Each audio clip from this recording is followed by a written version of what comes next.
네, 하나님의 말씀 예레미야 33장 보겠습니다. 예레미야 33장 우리 1절에서 3절까지 같이 합독합니다. 같이 읽습니다. 예레미야가 아직 시위대 뜰에 갇혀 있을 때에 여호와의 말씀이 그에게 두 번째 임하니라. 이르시되 이를 행하시는 여호와, 그것을 만들며 성취하시는 여호와, 그의 이름을 여호와라는 이가 이같이 이르시는도다. 너는 내게 부르짖으라. 내가 내게 응답하겠고 내가 알지 못하는 크고 은밀한 일을 내게 보이리라. 아멘. 우리가 계속해서 이 복음 누림이라는 그런 제목으로 말씀을 좀 나누고 있습니다. 이 복음 누림 속에는 두 가지가 들어있죠. 그리스도와 성령의 역사가 들어있습니다. 그래서 우리가 그리스도 고백 선포할 때 그 모든 문제가 해결되고 실제적으로 시공간을 초월해서 성령의 역사로 하나님 주시는 귀한 응답을 이렇게 받게 됩니다. 그래서 그리스도 안에 모든 것이 다 있다는 것, 그리스도 누림 속에 모자라지 않는다는 것. 그래서 구약에서는 우리가 다윗을 좀 생각해 볼 수 있고요. 신약에 와서 우리 사도 바울이 예수님의 직접 제자는 아니었지만 그래도 최고로 그리스도를 누렸던 그런 사람이 사도 바울이었다. 그리고 특별히 우리 목회자들이라면 사도 바울의 그런 중심을 우리가 조금 더 마음을 담아야 되겠고, 우리 전도자들도 시대의 최고로 그리스도를 누린 사람으로 이렇게 정리해 볼 수 있는데, 특별히 저는 사도 바울을 이렇게 묵상하는 가운데 정말 이 그리스도와 성령의 역사를 아주 실제로 누렸던 그런 분이었다는 것을 좀 확인하게 됐고, 그러면서 최근에 그리스도가 모든 것이다. 그리스도 안에 모든 게 다 있다. 그래서 뭐 우리 그런 메시지 중에서 그리스도로 충분하다, 완전하다, 모든 것이다. 뭐 이런 말씀들 많이 하는데 얼마나 정말 모든 것인가, 얼마만큼 실제가 되는가 이런 부분에 대해서 좀 묵상하는 가운데 사도 바울이 깨달았던 저는 성경 그 성구 네 구절. 그래서 제가 한 주간 좀 알고 있던 것도 있지만 좀 새롭게 좀 암송도 하면서 이렇게 정리하는 그런 시간을 제가 가졌습니다. 그래서 사도 바울이 누렸던 그리스도의 언약 네 성구, 여러분도 한번 잘 참고해 보시면 실제적인 은혜를 좀 누리는 그런 삶이 될 겁니다. 첫 번째 요절은 고린도전서 1장 24절에 오직 부르심을 받은 자들에게는 유대인이나 헬라인이나 그리스도는 하나님의 능력, 하나님의 지혜니라. 제가 그리스도만 고백 선포하면 된다고 그랬는데 그거에 대해서 좀 이렇게 인지를 잘 못하는 것 같아요. 근데 제가 주변에 이제 그리스도를 고백 선포하면서 이렇게 깨닫는 그런 모습들을 볼 때, 야, 정말 그리스도는 하나님의 능력이고 하나님의 지혜구나 이런 부분을 알게 되고, 최근에 저는 이 그리스도를 고백 선포하면서 많은 분들이 그런 질문을 해요. 기도문을 만들어서 꼭 기도해야 되느냐? 기도에 많은 여러 미사여구를 써야 되느냐? 그럴 때 저는 뭐 그런 거 하는 것이 틀린 것이 아니지만 한번 그리스도의 의미를 가지고 적용해 본 다음에 나는 좀 기도문도 좀 선용하는 게 좋지 않겠냐? 좀 그렇게 권유를 드리는데 저는 요즘에 기도할 때 그리스도를 이렇게 고백 선포하면서 좀 이렇게 그리스도에 대한 그런 부분을 가지고 어떤 분의 어떤 기도 제목이 있으면 그분의 지금 시험을 보고 있는데 하나님께서 역사해 주옵소서. 그래서 그리스도를 고백 선포하고 그분에게 역사해 주옵소서. 그분이 질병이 있다면 그분에게 지금 치유하는 하나님의 성령의 능력을 체험하게 하여 주옵소서. 저는 그렇게 뭐 특별히 뭐 그 사람에 대한 어떤 기도 내용을 많이 갖고 하기보다는 이 그리스도를 고백 선포하면서 좀 응답받는 그런 시간. 그래서 고린도전서 1장 24절을 여러분 좀 묵상하시고 그래서 이것이 여러분이 삶을 누리는 그런 내용이라면 우리의 인간관계에서 우리가 좀 넘어서야 될 때가 있잖아요. 근데 사도 바울이 그 베드로와의 인간관계를 넘어선 그 요절이 있는데 그게 갈라디아서 2장 20절입니다. 내가 그리스도와 함께 십자가에 못 박혔나니 그런즉 이제는 내가 사는 것 아니요 오직 내 안에 그리스도께서 사는 것이다. 이제 내가 육체 가운데 사는 것은 나를 위하여 자기 자신을 버리신 하나님의 아들을 믿는 믿음 안에서 사는 것이다. 그래서 사도 바울이 그 베드로가 뭔가 좀 이제 외식하는 그런 모습을 보면서 정죄가 일어나면서 내가 이것을 정죄할 일이 아닌데 왜 내가 그 베드로를 정죄하고 있는가, 그걸 이렇게 생각하면서 다시 한번 복음을 자신에게 적용하는 그런 모습. 그래서 저는 이것을 인간관계를 넘어서는, 여러분 상대를 볼 때 그 사람을 정죄하는 마음이 있다면 아직 여러분 복음 누림이 좀 덜 되고 있습니다. 복음 누림 하면요, 상대가 뭐 이런 사람 저런 사람에도 이해, 이해하게 되고 수용하게 되고 초월하게 되고 배려, 섬기는 그런 모습이 되어져서 정말 그 사람을 살리게 되는 그런 축복이 있습니다. 그리고 세 번째 요절은 골로새서 2장 3절, 여러분이 간단해서 다 잘 알고 있죠? 그 안에는 지혜와 지식의 모든 보화가 감추어져 있느니라. 그래서 저는 삶에 우리가 살아가면서 각종 뭔가 판단을 하고 선택할 때 그런 지혜가 있어야 되고 지식도 있어야 되는데, 저는 최고의 지식이라는 거. 그래서 사도 바울이 그 골로새 2장을 통해서는 그 헛된 그 철학의 헛된 속임수에 속지 말라는 그런 내용도 8절에 나오죠. 그래서 세상의 학문은 초등 학문이다, 이렇게 설명을 하면서 이 그리스도 안에 있는 그 축복을 누린다면 우리가 세상을 살아가는데 어려움이 없다는 그런 내용을 우리가 좀 정리해 볼 수 있고요. 그리고 이제 마지막으로 인생 결론을 낸 그런 요절이 빌립보서 3장 8절 9절이죠. 그래서 그 사도 바울이 그렇게 고백을 했습니다. 또한 내가 모든 것을 해로 여김은 내 주 그리스도 예수를 아는 지식이 가장 고상하기 때문이라. 내가 그를 위하여 모든 것을 해로 여김은 해로 여기고 배설물로 여김은 그리스도를 얻고 그 안에서 발견되려 함이니, 내가 가진 의는 율법에서 난 것이 아니요 오직 그리스도를 믿음으로 말미암은 것이니 곧 믿음으로 하나님으로부터 난 의라. 그래서 제가 이 내용을 암송하는데 잘 안 되더라고요. 근데 그 내용을 이렇게 좀 생각해 보니까 사도 바울이 아주 이 복음의 의미들을 깨달으면서 자기의 인생에 그리스도를 얻은 것이 최고의 지식이고 최고 고백인 것을 그렇게 하고 그 안에서 이제 발견되는 그런 삶을 살겠다고 하는 그런 결단을 보면서 새삼 저는 이 복음 누림이라는 것이 얼마나 소중한가 좀 그렇게 생각하고요.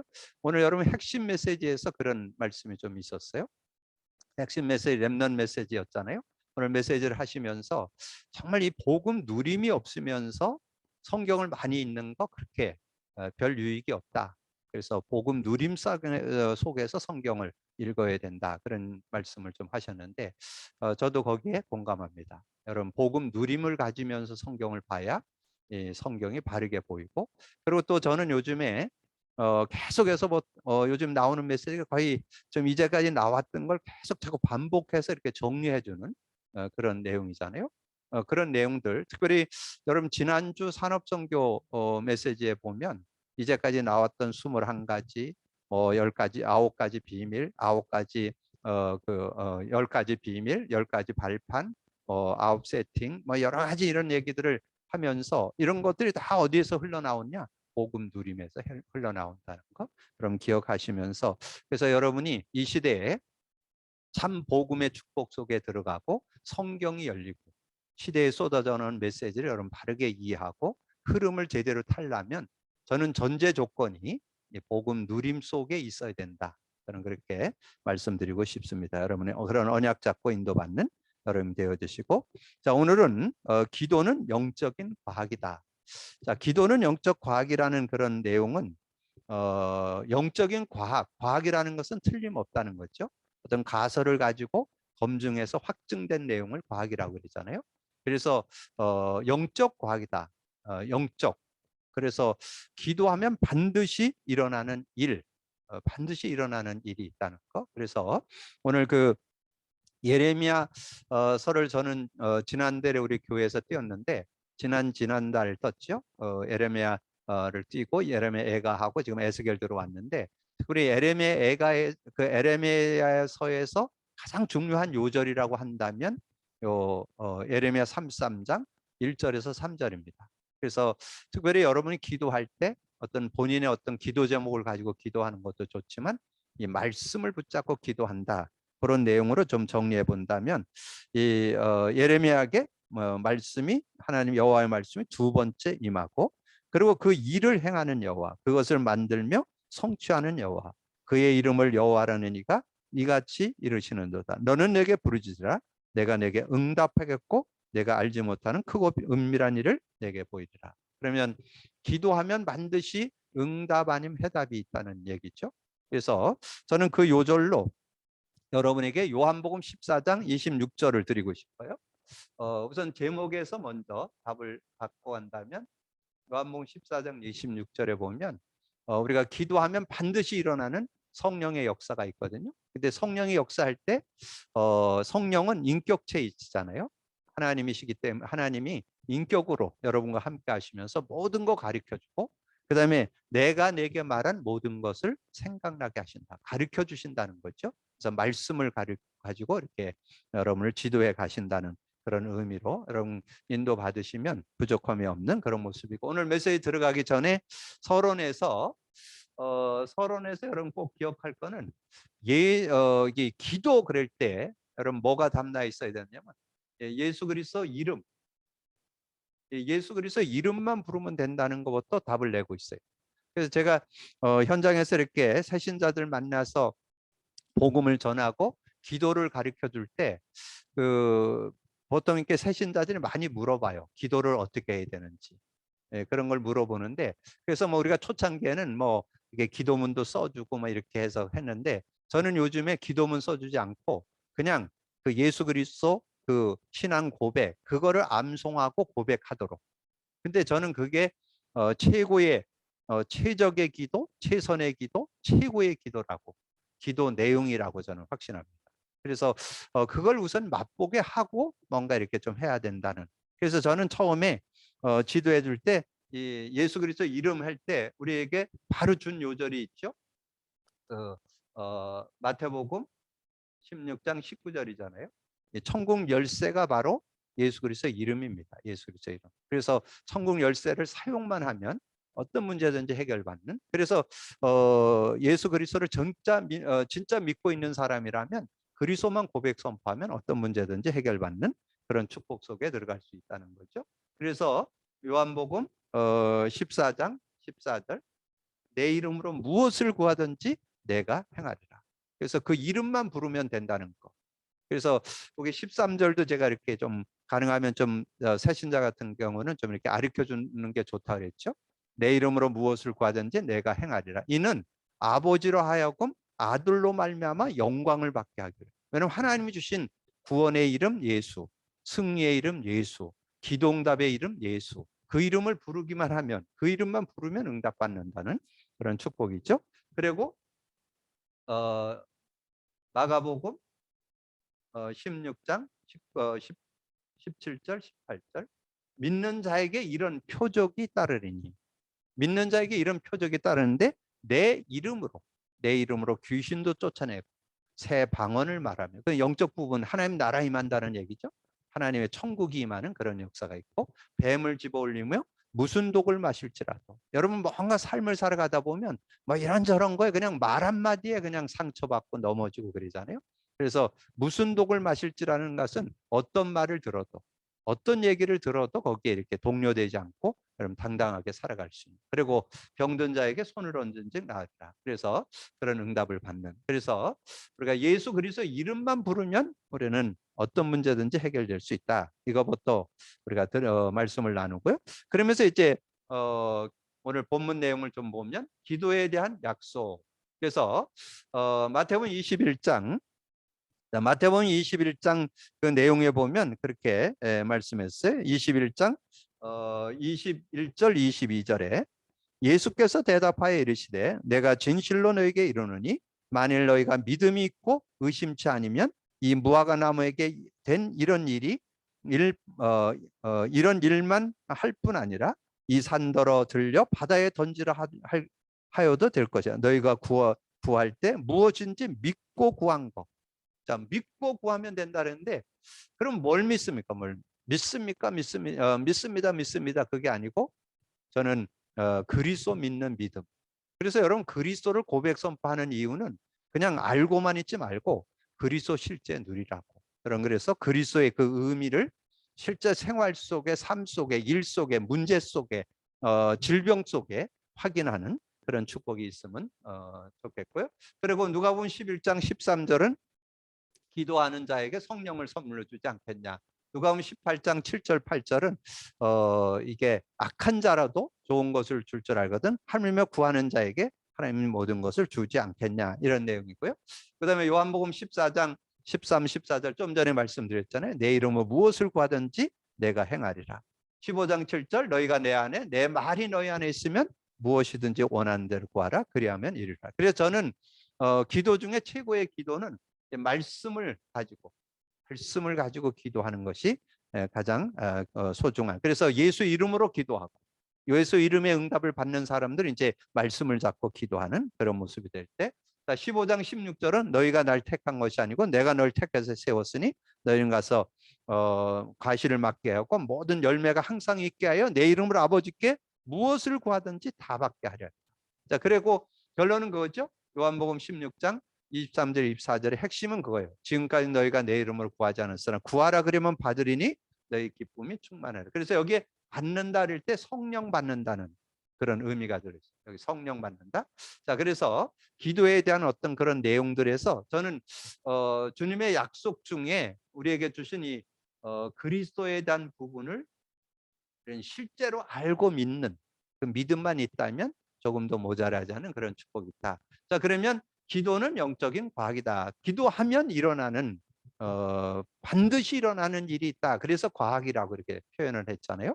그래서 반드시 영적인 과학, 영적으로 반드시 이루어지는 일이 있는데 기도하면 성령께서 역사하신다. 그래서 요한복음 누가복음 11장 13절. 근데 그 앞에 좀 읽어보면요. 구하라 그러면 얻을 것이요 찾으라 그러면 찾을 것이고 두드리는 자에게 열릴 것이고 구하는 자에게 성령을 선물로 주지 않겠냐 그런 말씀이 나오는데 그래서 9절부터 여러분 조금 참고하시는 게 좋겠고요. 그러면서 여기에서 우리가 기도할 때 하는데 아까 요 말씀했잖아요. 요한복음 16장 요 24절만 나왔는데 저는 여기에서 1절에서 33절 이렇게 보고 그래서 13절, 24절, 33절. 저는 이렇게 조금 그 성령의 역사. 왜냐하면 예수님이 직접 이렇게 임상해서 보여줬으니까.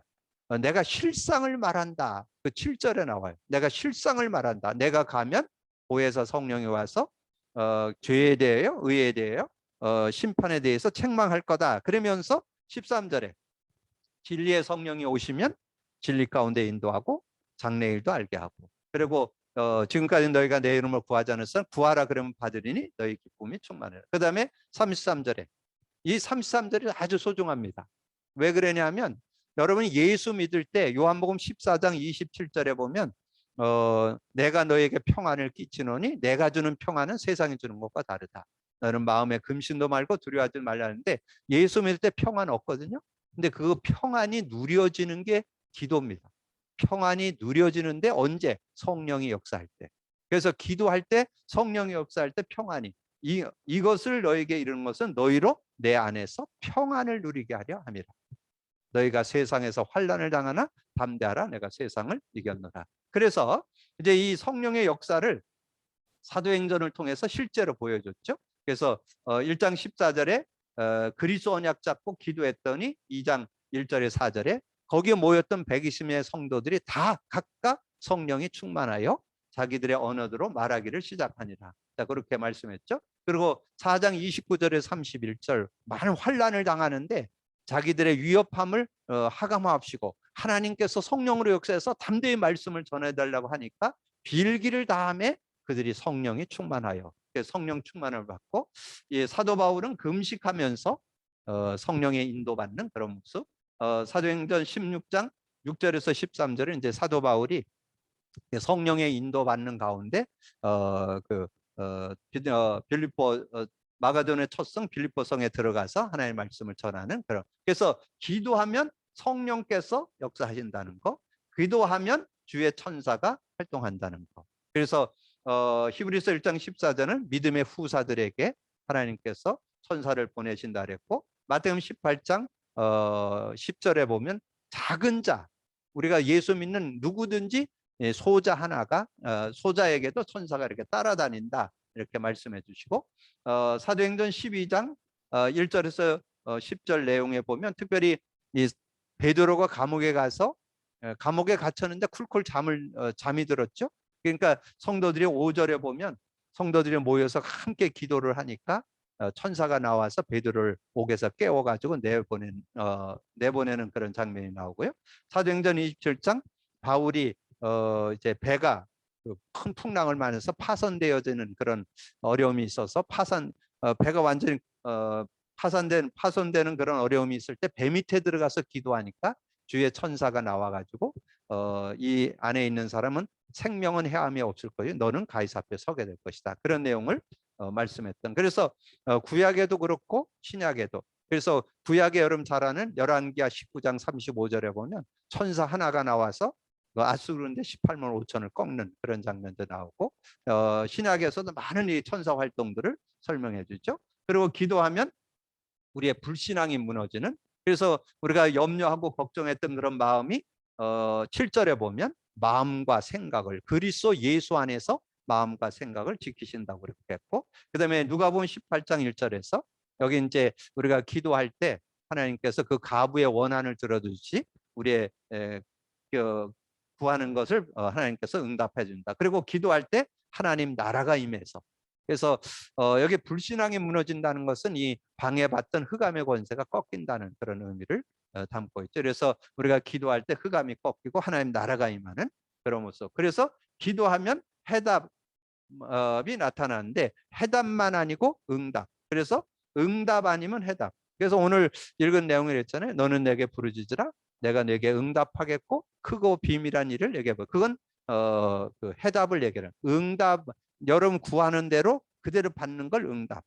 더 하나님께서 넓게 주시는 것을 해답이라고. 그래서 야고보가 기도할 때 하나님 응답, 빌립보서 4장 7절에 마음과 생각까지 지켜주시는. 그래서 여러분이 뭐 이런 어떤 뭐 영적인 사실에 대한 것은 여러분 알고 있고, 중요한 건 하나 핵입니다. 하나는 뭐냐면 이 성령께서 이 성령 역사, 성령의 역사에 대한 것만 여러분이 분명히 좀 잡으면 좋을 것 같아요. 그래서 1번에서는 그리스도를 믿는 믿음만 분명하면 되어지고, 2번에서는 성령의 역사를. 그럼 어떻게 기도해야 될 거나 뭐 제목을 분명히 하기도 하고, 시간을 정해서 기도하기도 하고, 장소를 정해서 기도하고, 기도의 사람들과 함께 기도하고, 뭐 이런 것은 방법론적인 그런 면에서 여러분 좀 정리를 해두시면 좋을 것 같고, 그래서 오늘 결론에서는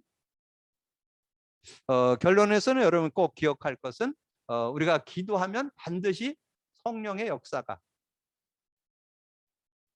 역사가 일어난다 하는 것을 우리에게 말씀해 주세요. 그래서 본문 내용에 있는 내용이지만 조금 뽑아서 구체적으로 정리를 하면 누가복음 11장 9절에서 13절. 아까 말씀드렸죠? 9절에서 10절까지 내용에 보면 구하라 그러면 얻을 것이요 찾으라 그러면 찾을 것이요 두드리는 자에게 열릴 것이니라 그렇게 말씀해 주셨기 때문에 이 축복을, 그래서 기도하면 반드시 성령을 선물로 주신다는 거 여러분 꼭 기억을 하시고, 그 다음에 두 번째는 요한복음 16장 1절에서 33절. 그래서 저는 이거를 여러분이 가능하면 7절 8절도 좀 읽어두실 필요가 있어요. 예수님께서 내가 가는 게 유익하다. 내가 가면 보혜사 성령이 와서 8절에 죄에 대하여 의에 대하여 심판에 대하여, 그 성령이 그리스도의 영으로 역사한다는 거. 그래서 여러분의 삶의 문제가 뭐예요? 하나님 떠난 거, 하나님과 교제가 단절되는 거, 죄 문제잖아요. 사단 문제잖아요. 그걸 해결한 이름이 그리스도인데 그분이 영으로 역사하신다고 그러죠. 영으로 역사한다. 그래서 13절에 진리의 성령이 오시면 진리 가운데로 인도하시고, 스스로 말하지 않고 들은 것을 말하며 장래일도 알게 한다. 24절에 지금까지는 너희가 내 이름으로 구하지 않았으나 구하라 그러면 받으리니 너희 기쁨이 충만하리라 그렇게 말씀했고, 33절에 이것을 너희에게 이르는 것은 너희로 내 안에서 평안을 누리게 하려 함이라 그렇게 말씀을 했잖아요. 그래서 이제 이 성령의 역사를 실제 누렸던 현장이 사도행전 2장 1절에서 4절. 그래서 여기에서 성령 충만 받을 때 저는 누구도 자신 이길 수 있고 모든 관계 넘어설 수 있고 세상 속에 모든 일어나는 일들을 능히 이길 수 있는 능력이 여러분이 아시는 대로 초대교회가 얼마나 어려웠습니까? 초대교회가 그때 당시 예수 믿는 것 때문에 돌에 맞아 죽어야 그 예수 믿으면 감옥 가두고 예수 전하다가 들키면 돌에 맞아 죽고 그리고 이단 누명 써가지고 아마 사회적으로도 많이 제한되지 않았을까. 그래서 거의 이 물고독 이쿠두스라고 하는 물고기 표시를 가지고 이렇게 숨어서 모이는 그런 상황이었잖아요. 그런데 그게 전혀 영향받지 않는 그런 모습이 되었던 것을 말씀해 주죠. 그래서 저는 오늘 유 목사님도 그 핵심 메시지를 하시면서 서론 결론을 먼저 냈잖아요. 오늘 여러분 내용 중간에 기도는 영적 과학이라는 건 여러분이 이렇게 좀 정리해 두시고 서론과 결론이 중요해요. 서론은 예수 그리스도의 이름, 결론은 성령의 역사. 이렇게 딱 정리를 하시면 여러분 기도에 대해서 그래서 우리가 좀 여러분 자신도 그랬지만 현장에서 만나는 사람들에게 좀 바른 도움을 주려면 이렇게 좀 심플하게 어떤 기도에 대한 그런 축복들을 좀 사실적으로 좀 정리해주는 그런 시간이 된다면 그러면서 기도는 영적 과학이다 그럴 때 여러분이 우리가 가지고 있는 완전 최종 결론은 7가지 축복이 있죠. 7가지 축복을 우리가 좀 구분 지을 때 신분과 권세잖아요. 이 신분과 권세인데 이 신분은 성령이 역사한다는 거고 성령을 가지고 있다는 거고 성령이 역사하면 그 권세가 누려진다는 그런 내용으로 이렇게 좀 정리를 해두신다면 여러분이 기도는 영적 과학이다. 기도에 대한 다시 한번 사실적인 그런 응답을 받는 여러분이 되게 될 줄로 믿습니다. 믿음으로 누리는 여러분 되어주시고 서두에 말씀드렸던 그 네 요절은 여러분이 한번 좀 묵상하시면서 암송해 보시는 것도 좋아요. 저는 그거를 이렇게 한번 쭉 연결해서 암송을 하니까 야 사도 바울이 정말 그리스도로 끝냈었구나. 그리스도로 답냈었구나. 여러분 그 잘 아시는 대로 사도행전 17장 18장 그 계속해서 그 사도행전 전체 28장 30절 31절에 보면요. 완전 그리스도로 모든 메시지에 늘 그리스도를 간증하는 그리스도가 메시지의 그 모든 것이었던 것을 아주 핵이었던 것을 이렇게 정리해 보잖아요. 그래서 여러분이 그리스도로 다시 한번 정리를 하시고 그리스도 안에서 정말 기도응답, 기도의 영적 과학이 되는 그 축복을 누리는 여러분이 되기를 주님의 이름으로 축복합니다. 주님 감사합니다. 오늘도 귀한 시간에 또 귀한 말씀 나눌 수 있도록 은혜 주신 주님을 찬양합니다. 오늘도 듣고 나는 말씀을 우리 마음판에 새기면서 우리가 정말 복음 누림 해도 되고 안 해도 되는 게 아니라 당연 필연 절대적으로 해야 되고 그리스도 누림 속에 모든 것을 찾아내는 저희들이 되어서 아버지의 삶도 되어지고 성경도 열리고 시대적인 메시지도 바르게 보는 그런 축복 속에 들어가는 저희들 되게 하여 주옵소서. 함께해 주시길 원하고 우리 주님 예수 그리스도 이름으로 기도하옵나이다. 아멘.